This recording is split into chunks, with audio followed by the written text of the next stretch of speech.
Assalamualaikum warahmatullahi wabarakatuh. Kita lanjut ke materi yang kedua, yaitu kita akan bahas mengenai produk, market, dan target. Kenapa Kang kita perlu atau seorang reseller perlu mengetahui produknya, siapa marketnya, dan apa target yang dicapai? Tentu penting. Jadi ini adalah hal yang pertama kali yang harus dipahami oleh seorang reseller.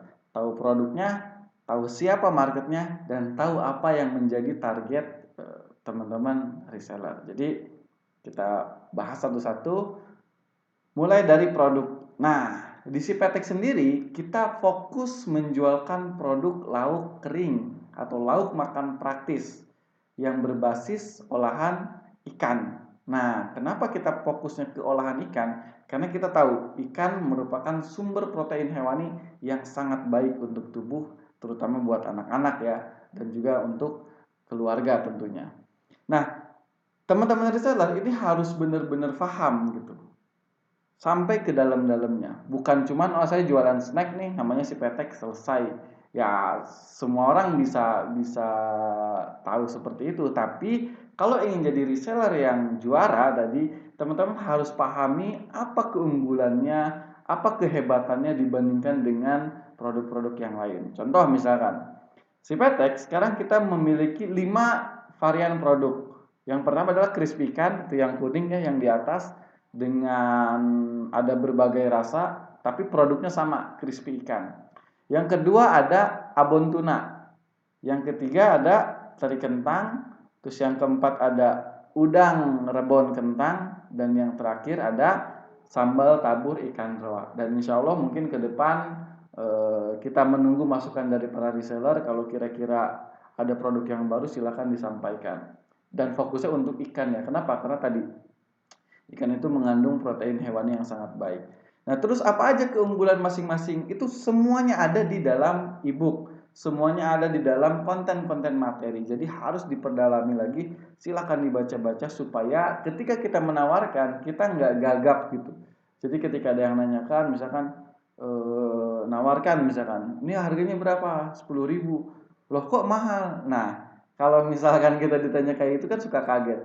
Nah, nanti kalau misalnya kita udah tahu caranya, nanti kita tinggal jawab aja. Loh, mahal dibandingkan dengan apa gitu? Dengan snack-snack biasa. Oh ya, betul, kalau untuk snack harga 10.000 tentu mahal. Tapi ini bukan sekedar snack. Ini adalah crispy ikan yang terbuat dari ikan yang memiliki tingkat kalsium dan protein yang tinggi.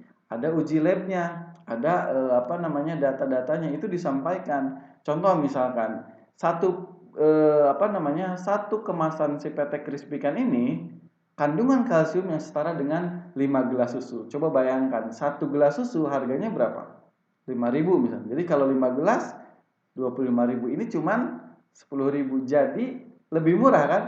Nah, mahal atau tidak mahal itu tergantung cara kita mendelivery atau menawarkan ke konsumen. Yang tadinya dianggap mahal bisa jadi akan dianggap murah kalau misalkan si konsumen tahu keunggulan produk kita. Jadi sekarang jangan cuman tahu produknya apa aja, tapi digali apa aja kelebihannya, keunggulannya, dan manfaat dari produk.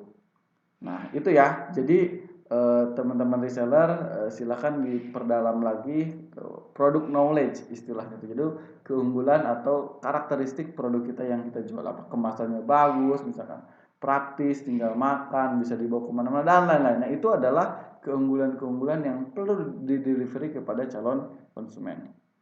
Yang kedua adalah yang perlu dipahami adalah siapa marketnya.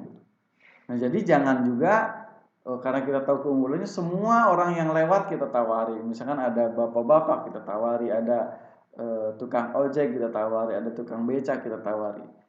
Kemungkinan untuk closing, apakah mereka nggak butuh? Butuh sih mungkin, tapi kemungkinan untuk closing itu sangat minim. Kenapa? Karena bukan target marketnya. Nah, dari data yang kita punya selama 5 tahun kita mengumpulkan siapa sih sebenarnya orang yang paling banyak membeli produksi petek, ternyata adalah ibu-ibu yang memiliki anak atau biasanya tuh usianya 30 sampai 50 tahun, punya anak kecil dan memiliki gaya hidup yang praktis dan biasanya sudah aware terhadap kesehatan.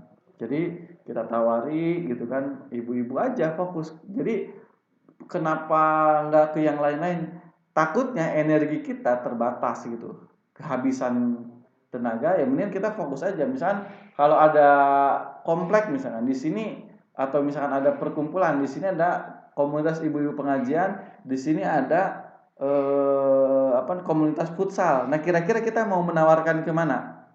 Ya fokus aja ke ibu-ibu pengajian. Kenapa? Karena ibu-ibu pengajian ini adalah target market yang paling sesuai dengan produk yang kita miliki. Jadi daripada kita menawarkan ke tadi komunitas futsal, komunitas misalkan apalagi sepedahan, mendingan kita fokus aja ke komunitas ibu-ibu pengajian, ibu-ibu arisan gitu kan, atau ke misalkan perkumpulan RT dan lain-lain kayak gitu. Ya, jadi pahami dulu marketnya siapa kayak gitu. Nah, yang ketiga adalah teman-teman resellers juga harus punya target terhadap diri sendiri. Contoh misalkan apa sih tujuan utama jadi reseller? Tentu ingin mendapatkan penghasilan tambahan. Nah, penghasilannya itu berapa? Jangan cuma ingin menambah penghasilan, ya nanti 1.000 2.000 juga jadi nambah penghasilan. Tapi kan nggak segitu gitu. Berapa? Spesifik sampaikan. 1 juta dalam sebulan, 2 juta, 3 juta, 5 juta, 10 juta, bisa aja, bisa insya Allah. Kenapa? Karena bedanya reseller dengan karyawan, kalau karyawan sudah dipatok nih, oh kamu digaji sebulan sekian. Tapi kalau reseller itu adalah calon business owner. Mereka bisa menentukan penghasilannya sendiri. Kalau misalkan mereka giat, mereka lebih semangat, tentu pendapatannya juga lebih banyak. Jadi disampaikan atau dicatat dalam catatan harian kita mau target penghasilan kita berapa sih misalnya. Jadi dari situ kita mulai breakdown tuh. Oh kalau misalnya targetnya 3 juta, saya ingin penghasilan tambahan. Berapa produk yang harus saya jual dalam sehari? Berapa orang yang harus membeli produk dalam sehari? Nah ada dua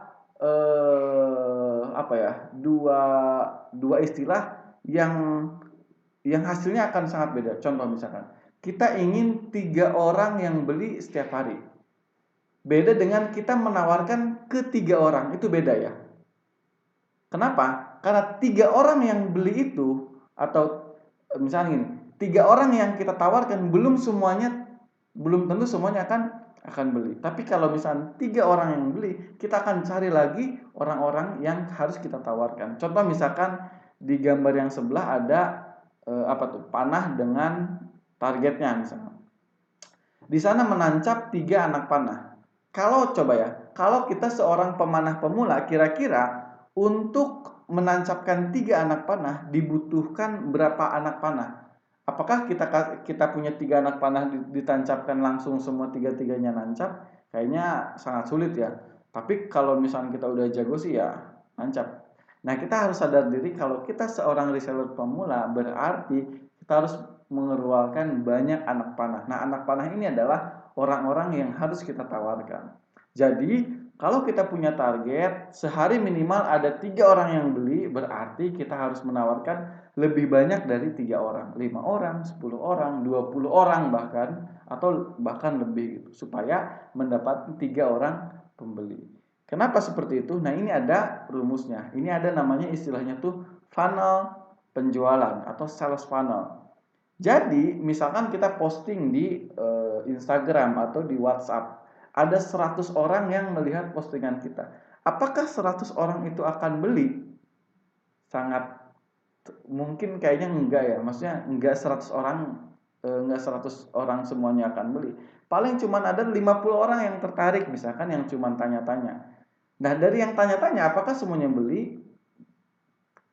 Bisa jadi enggak. Paling cuma 20 orang yang beli. Nah, ini adalah sales funnel atau funnel penjualan. Jadi, kalau kita ingin yang belinya banyak, berarti rumusnya yang tertarik harus banyak. Kalau orang yang tertarik harus banyak, berarti yang mengetahui produk harus banyak. Jadi, adalah PR kita atau tugas kita adalah mempromosikan ke lebih banyak orang supaya orang-orang tersebut mau beli. Jadi itu adalah konsep dasarnya dalam melakukan closing atau pembelian. Nah, berarti kan kalau misalkan 100 orang yang tahu, berarti kalau cuma 20 orang saya gagal dong dalam 80 orang tidak membeli. Nah, gagal dalam bisnis itu adalah hal yang sangat biasa, atau ditolak dalam hal jualan itu sangat biasa. Nah, coba kita lihat. Ini di sini ada gambar Colonel Sanders. Ini adalah founder dari KFC. Berapa kali banyak dia ditolak dalam menawarkan resep KFC? 1000 kali lebih dia menawarkan, ditolak. Tapi dia terus menawarkan sampai akhirnya dia bisa menjadi seperti sekarang. KFC di semua negara sekarang ada, dan berapa ribu gerai KFC ada di mana-mana berkat kegigihan dalam menawarkan. Contoh yang kedua, misalkan pemain sepak bola Cristiano Ronaldo. Coba bayangkan berapa banyak tendangan dia yang masuk ke gawang dan berapa banyak tendangan dia yang tidak masuk ke gawang. Kira-kira banyakan mana? Banyakan yang gol atau yang tidak gol? Pasti banyakan yang tidak gol, tapi dia terus berusaha berlatih supaya, atau dia terus menendang sampai akhirnya banyak gol yang dia ciptakan. Nah, kita kalau main bola baru nendang 10 kali aja nggak gol udahan gitu. Nah, kalau dia terus aja menendang sampai akhirnya dia banyak sekali menciptakan gol. Terus yang ketiga, misalkan Muhammad Ali, seorang petinju. Lebih banyak ninju atau lebih banyak ditinju?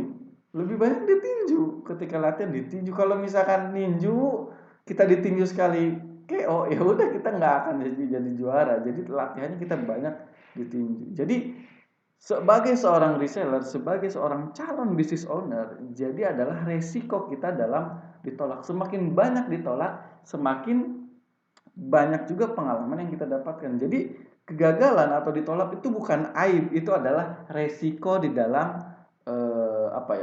resiko pekerjaan. Resiko pekerjaan sepak bola ya nggak gol, resiko pekerjaannya petinju ya ditinju. Resiko kita sebagai seorang reseller dan business owner adalah ya ditolak. Jadi hal yang sangat wajar. Jadi jangan baperan. Jadi kayak gitu ya. Sebagai seorang business owner jangan baperan. Nah, ini ada quote menarik sebagai penutup, yaitu orang-orang sukses tidak takut gagal, tetapi mereka memahami bahwa kita perlu belajar dan bertumbuh darinya. Jadi kegagalan itu bukan yang ditakuti, tapi kita harus banyak belajar dari kegagalan dan tumbuh dari kegagalan tersebut. Sekian materi kedua yang bisa saya sampaikan pada hari ini, mudah-mudahan bermanfaat. Seperti biasa, kalau ada yang mau ditanyakan atau sharing-sharing bisa di komentar di bawah ini. Insya Allah nanti kita jawab. Terima kasih. Assalamualaikum warahmatullahi wabarakatuh.